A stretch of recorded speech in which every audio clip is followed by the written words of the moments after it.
wabarakatuh. Selamat siang. Waalaikumsalam warahmatullahi wabarakatuh. Oke, di sini kita kelompok 6, kelompok terakhir akan menyampaikan lanjutan materi dari teman-teman kita, yaitu terkait budaya organisasi, fondasi keunggulan bersaing. Di sini akan ada 4 materi utama yang akan kita sampaikan. Jadi akan ada pengertian dan lain-lain. Sebelumnya perkenalkan kita anggota kelompok saya dengan saya sendiri Hamdia dengan NIM akhir 112 dan saya Nyoman Cahyani dengan NIM akhir 171 dan saya Muhammad Bakti dengan NIM 143. Oke, selanjutnya kita akan bahas pertama kali adalah latar belakang pentingnya budaya organisasi yang kedua sudah teman saya. Silakan. Siapa? Saya dulu. Oke. Maaf semuanya. Jadi di sini budaya organisasi seringkali menjadi fondasi tak terlihat yang secara fundamental membentuk cara kerja suatu entitas, di mana ia adalah DNA sosial yang mempengaruhi setiap perilaku dan keputusan di dalam organisasi. Banyak transformasi strategis gagal bukan karena kurangnya visi atau sumber daya, melainkan karena mengabaikan kekuatan budaya. Oleh karena itu, budaya kini dipandang sebagai faktor strategis yang krusial untuk mencapai keunggulan kompetitif jangka panjangnya. Selanjutnya, selanjutnya ada rumusan masalah utama. Yang pertama yaitu pengertian budaya organisasi. Apa sih sebenarnya yang mendefinisikan budaya suatu organisasi? Kemudian ada dimensi budaya organisasi. Bagaimana kita mengukur dan memahami komponen budaya. Kemudian yang terakhir, yang ketiga yaitu peran budaya organisasi. Dan yang terakhir yaitu adalah budaya Hofstede. Selanjutnya.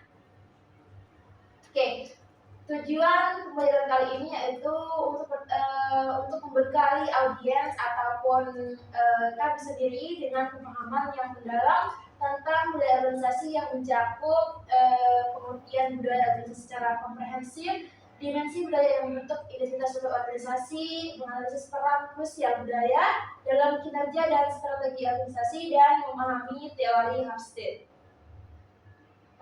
Yang pertama itu ada definisi budaya organisasi yang akan disampaikan oleh teman saya. Baik, sekarang kita akan masuk pada bagian yang bisa dikatakan sangat penting, yaitu pengertian budaya organisasi itu sendiri. Di sini kita akan memahami apa yang sebenarnya mendefinisikan budaya dalam sebuah organisasi. Jadi teman-teman, dalam konteks organisasi itu budaya adalah kumpulan nilai, norma, keyakinan, dan pola pikir khas yang dipegang bersama oleh anggotanya. Budaya ini tidak hanya bersifat formal, teman-teman, tapi juga muncul dari kebiasaan sehari-hari, cara anggota berkomunikasi, dan bagaimana sebuah organisasi itu merespon masalah maupun peluang yang ada. Jadi, mengutip dari Robbins, Stephen Robbins menyebutkan bahwa budaya organisasi adalah sebuah sistem makna bersama yang dianut oleh anggota organisasi itu sendiri dan yang membedakan organisasi tersebut dari yang lain. Jadi budaya adalah identitas internal yang membuat satu organisasi itu punya karakternya sendiri yang membedakan dibanding organisasi lain meskipun industrinya sama. Budaya terbentuk melalui proses adaptasi dan interaksi yang berkelanjutan. Ini yang terus diulang dalam keseharian, akhirnya membentuk cara anggota berpikir, merasa, dan bertindak. Inilah alasannya mengapa budaya sangat sulit ditiru, karena ia terbentuk secara natural dari pengalaman organisasi itu sendiri.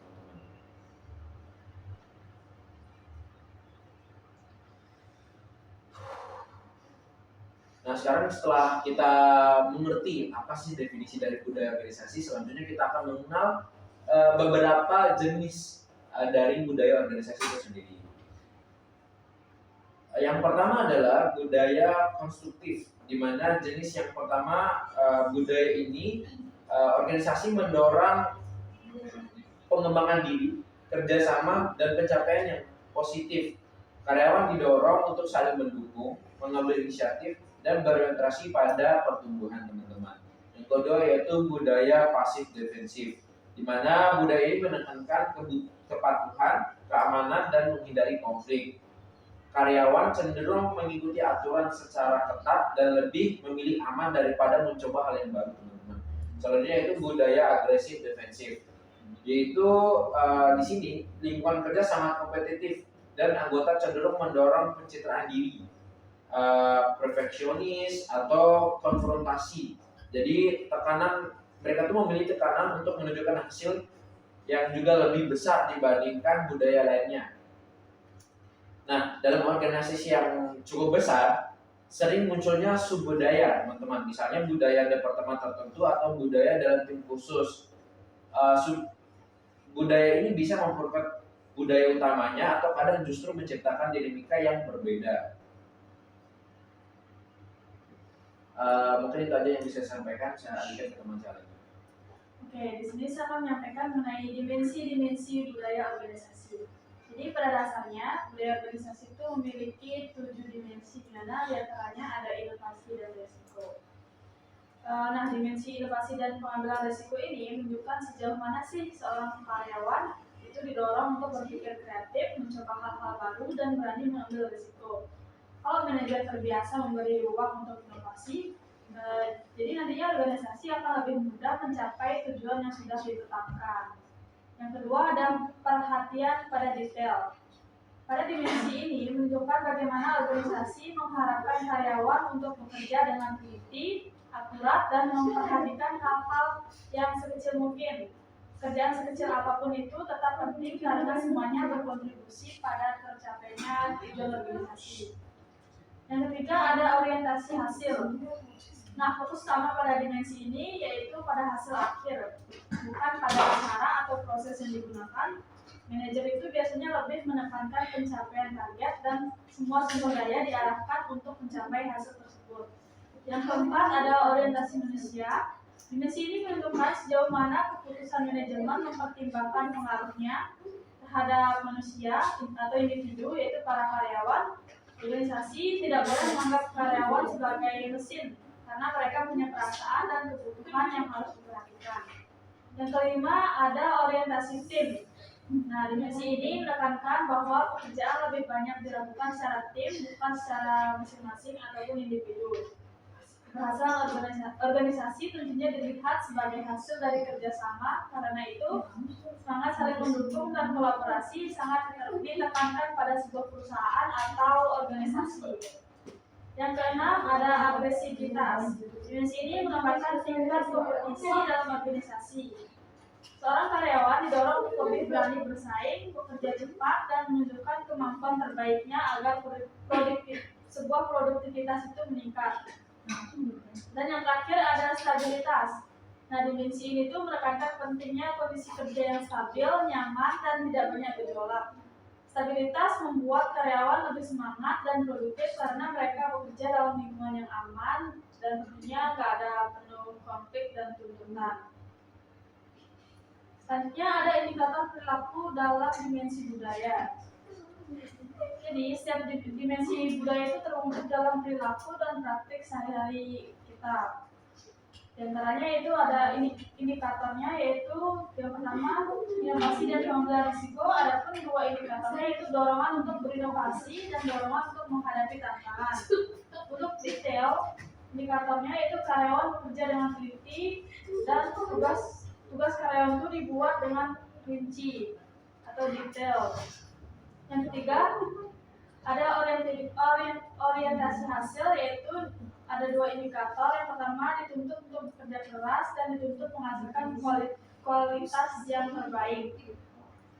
Yang keempat ada orientasi tim. Adapun indikatornya itu saling menghargai, kerjasama dalam tim harus juga berjalan dengan baik. Yang keenam ada agresivitas. Adapun indikatornya itu ada kompetisi antar karyawan dan juga bekerja cepat dan tentunya efisien. Dan yang terakhir yaitu ada kemantapan atau stabilitas. Indikatornya juga ada dua, diantaranya bekerja sesuai prosedur dan juga ada supervisi terhadap pekerjaan. Selanjutnya akan disampaikan oleh rekan saya, dipersilakan. Oke, jadi kita akan beralih ke bagian peran krusial budaya organisasi. Jadi bagian ini menjelaskan kenapa budaya bukan sekedar konsep abstrak, tetapi benar-benar mempengaruhi kerja dan keberlangsungan organisasi itu sendiri. Peran yang pertama itu adalah identitas. Jadi teman-teman, budaya ini memberikan karakter yang unik, membuat organisasi itu mudah dikenali.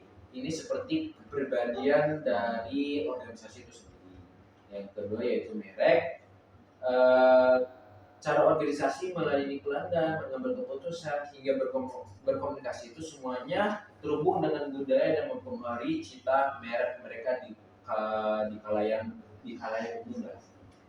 Yang ketiga itu komitmen. Jadi budaya itu berfungsi sebagai alat pemersatu yang menyatukan komitmen untuk seluruh anggota organisasi itu sendiri.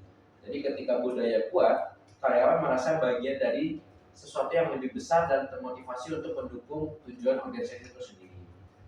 Selanjutnya itu keempat, budaya menciptakan stabilitas sosial. Artinya, aturan tidak tertulis dalam budaya membantu mengurangi konflik dan meningkatkan harmoni dalam organisasi yang ada pada organisasi itu sendiri.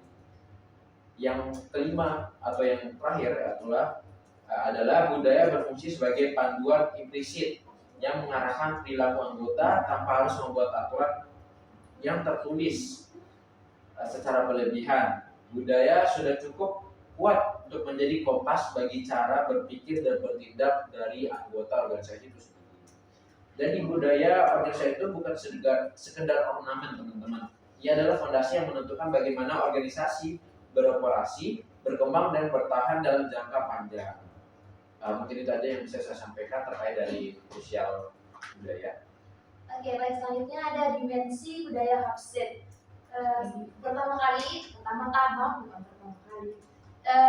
Teori dimensi budaya Hofstede adalah kerangka kerja yang dikembangkan oleh Gerd Hofstede untuk memahami bagaimana nilai budaya mempengaruhi perilaku individu dalam konteks organisasi dan masyarakat.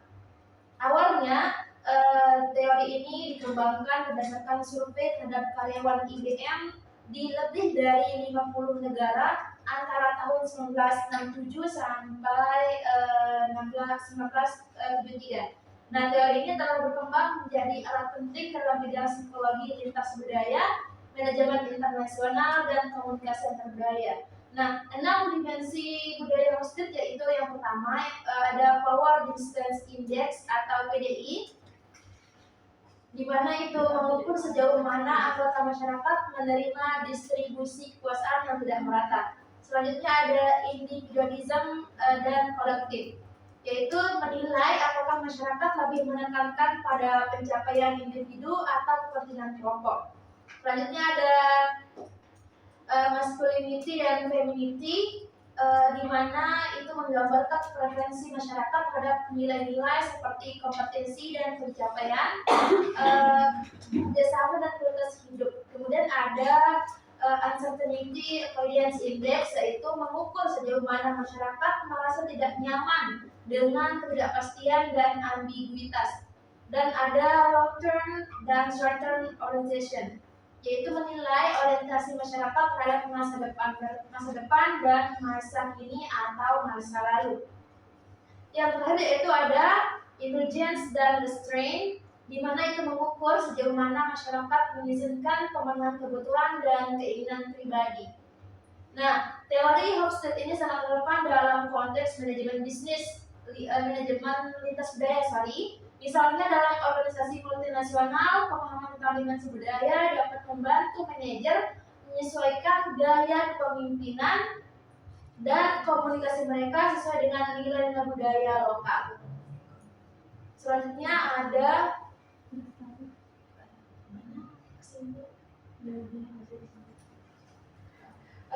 kesimpulannya teman-teman dari materi ini adalah budaya organisasi merupakan fondasi penting yang membentuk cara berpikir, bersikap, dan bertindak para anggota dalam sebuah organisasi.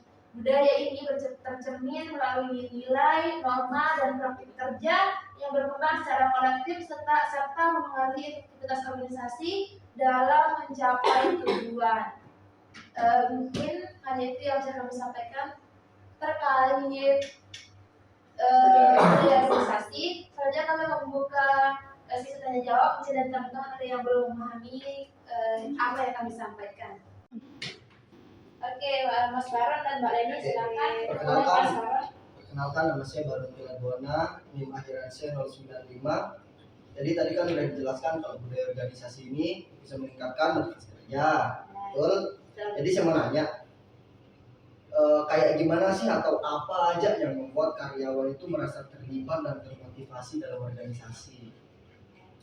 Oke? Apa saja? Atau bagaimana caranya supaya Karyawan karyawan itu merasa terlibat dan termotivasi? dalam organisasi. Ya, implementasinya. Oke, terima kasih Mas Baron. Ya. Selanjutnya Mbak Leni. Oke, perkenalkan, nama saya Leni Puspitasari dengan NIM akhir 141.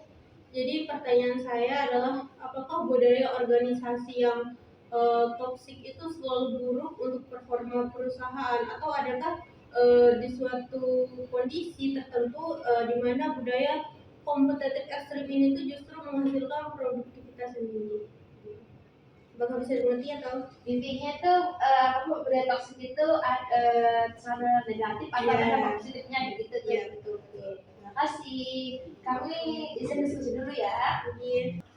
Tadi ada dua pertanyaan yang saya akan jawab pertama untuk yang Mas Baron terkait apa yang membuat karyawan termotivasi untuk terlibat dalam perusahaan kan. Nah, karyawan itu akan merasa terlibat dan termotivasi kalau mereka itu merasa pekerjaannya berarti dan dihargai. Jika karyawan itu bisa tahu bahwa apa yang mereka lakukan itu penting dan diakui, dukungan dari atasan seperti diberi arahan, dihargai pendapatnya, dan diperlakukan dengan hormat juga membuat mereka lebih semangat. Selain itu, karyawan lebih motivasi jika diberi kesempatan untuk berkembang, misalnya melalui pelatihan atau peluang naik jabatan. Rasa keadilan juga sangat berpengaruh. Kalau gaji, aturan, dan perlakuan terasa adil, mereka lebih nyaman untuk bekerja. Karyawan juga lebih terlibat jika diberi kepercayaan mengatur cara mereka bekerja, berada di lingkungan kerja yang positif, serta mendapat beban kerja yang tidak berlebihan. Nah, semua hal itu membuat mereka betah dan ingin berkontribusi lebih untuk organisasi. Bagaimana, Mas Baron? Terima kasih banyak, jawabannya sangat jelas. Terima kasih. Oke, terima kasih. Oke, saya izin menjawab pertanyaan dari Leni. Jadi budaya organisasi yang toksik itu yang toksik tidak selalu langsung buruk, karena dalam kondisi tertentu seperti industri bertekanan tinggi atau target agresif, budaya yang kompetitif ekstrim bisa memicu produktivitas tinggi secara cepat. Tapi efek ini itu hanya sementara, maksudnya itu dalam jangka pendek. Sedangkan dalam jangka panjang, budaya toksik tetap merusak karena menyebabkan burnout, turnover yang tinggi, konflik, dan penurunan kualitas kerja. Jadi solusinya apa? Solusinya adalah membangun budaya kerja yang tegas tapi sehat, bukan toksik, sehingga produktivitas tetap tinggi tanpa membuat karyawan kelelahan atau tertekan. Ya, mungkin bisa diterima atau ada saran dari ini? Udah. Oke, terima kasih. Oke, teman-teman, karena waktu yang tidak memungkinkan, jadi kami hanya membuka satu sesi tanya jawab. Kurang lebihnya, mohon maaf. Terima kasih atas perhatiannya. Assalamualaikum warahmatullahi wabarakatuh. Selamat siang.